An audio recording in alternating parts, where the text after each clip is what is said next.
नमस्कार, बहुत स्वागत है आपका न्यूज़ 18 के डिजिटल प्लेटफॉर्म पर। मैं हूं प्रशांत कटारे और आज बात बंगाल में बनते नए सियासी समीकरण की और ममता बनर्जी की मुस्लिम पॉलिटिक्स के लिए बढ़ती चुनौतियों की भी करेंगे आज बात। दरअसल बाबरी मस्जिद की नींव रखने के चलते टीएमसी से बाहर हुए हुमायूं कबीर ने अपनी अलग राजनीतिक पार्टी का ऐलान कर दिया है। हुमायूं कबीर ने अपनी पार्टी का नाम जनता उन्नयन पार्टी रखा है। अगले साल पश्चिम बंगाल में होने वाले विधानसभा चुनाव में हुमायूं कबीर ने पूरे दमखम के साथ चुनाव लड़ने का ऐलान कर दिया है। ऐसे में सवाल उठ रहा है कि ममता बनर्जी की मुस्लिम पॉलिटिक्स के लिए हुमायूं कबीर कितनी मुश्किलें बढ़ाएंगे। तो पश्चिम बंगाल में जैसे जैसे चुनाव नज़दीक आ रहे हैं वैसे वैसे हिंदू मुस्लिम की राजनीति तेज हो गई है। इसका मुख्य केंद्र बिंदु मुर्शिदाबाद जिला बना हुआ है। यहाँ टीएमसी से बाहर किए गए हुमायूं कबीर मुसलमानों के बीच अपनी सियासी पकड़ बनाने में जुटे हैं। हुमायूं कबीर ने 6 दिसंबर को मुर्शिदाबाद के बेलडांगा इलाके में एक नई बाबरी मस्जिद बनाने की नींव रखी। इसके चलते ममता बनर्जी ने हुमायूं कबीर को टीएमसी के से बाहर का रास्ता दिखा दिया। ऐसे में हुमायूं कबीर अपनी अलग राजनीतिक पार्टी बनाने जा रहे हैं, जिसका औपचारिक ऐलान सोमवार को मुर्शिदाबाद के रेजी नगर में आयोजित सभा में वो करेंगे। दरअसल टीएमसी ने से निष्कासित होने के बाद अब हुमायूं कबीर ने अपनी खुद की पार्टी बनाने का फैसला किया है। इसका ऐलान अपने समर्थकों के बीच और उनका यह भी कहना है कि उनकी पार्टी सिर्फ आम लोगों के विकास की बात करेगी, जिसके आधार पर जनता उन्नयन पार्टी नाम रखा गया। उन्नयन का मतलब ही विकास होता है। उन्होंने अपनी पार्टी के चुनाव निशान के लिए पहली पसंद टेबल और दूसरी पसंद जोड़े गुलाब बताया है। आपको बता दें, हुमायूं कबीर ने बंगाल की सभी 294 सीटों पर चुनाव लड़ने का भी ऐलान कर दिया है।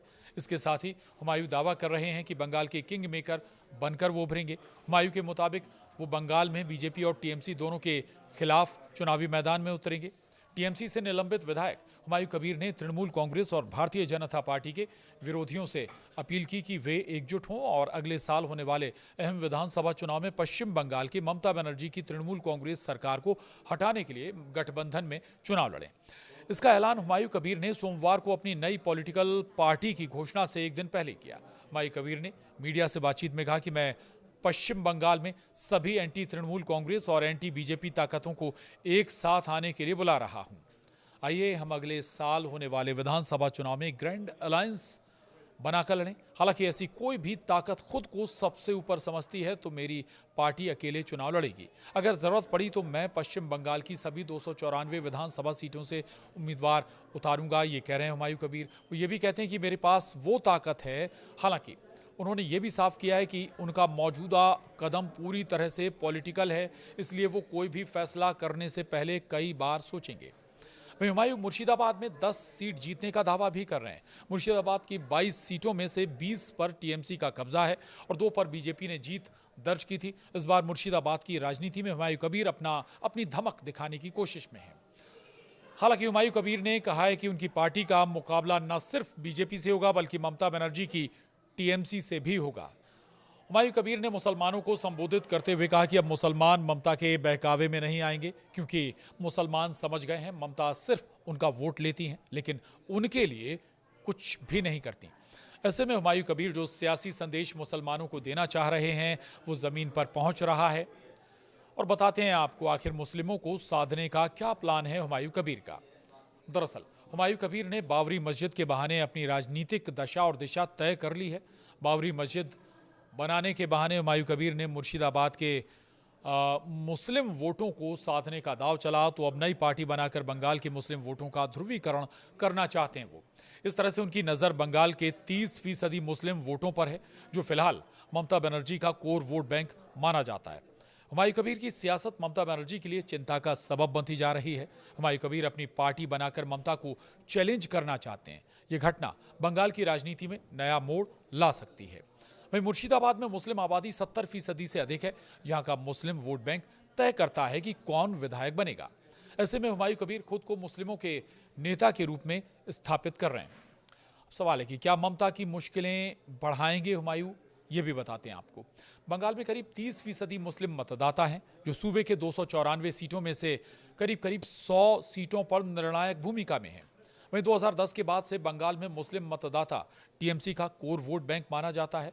ममता बनर्जी की लगातार 3 बार जीत में मुस्लिम वोटरों की बड़ी भूमिका रही है, लेकिन बाबरी मस्जिद के मुद्दे पर मुस्लिम वोट का वोटों का बंटवारा हो सकता है। इधर हुमायूं के एक कदम से ममता बनर्जी की टीएमसी के लिए भी मुश्किलें बढ़ती नजर आ रही हैं, क्योंकि हुमायूं कबीर अब अपनी नई पार्टी बनाकर सीधा मुकाबला करने का दावा कर रहे हैं। हुमायूं कबीर का नया दल टीएमसी के लिए चुनौती बन सकता है, खासकर उन जिलों में जहां मुस्लिम आबादी ज्यादा है।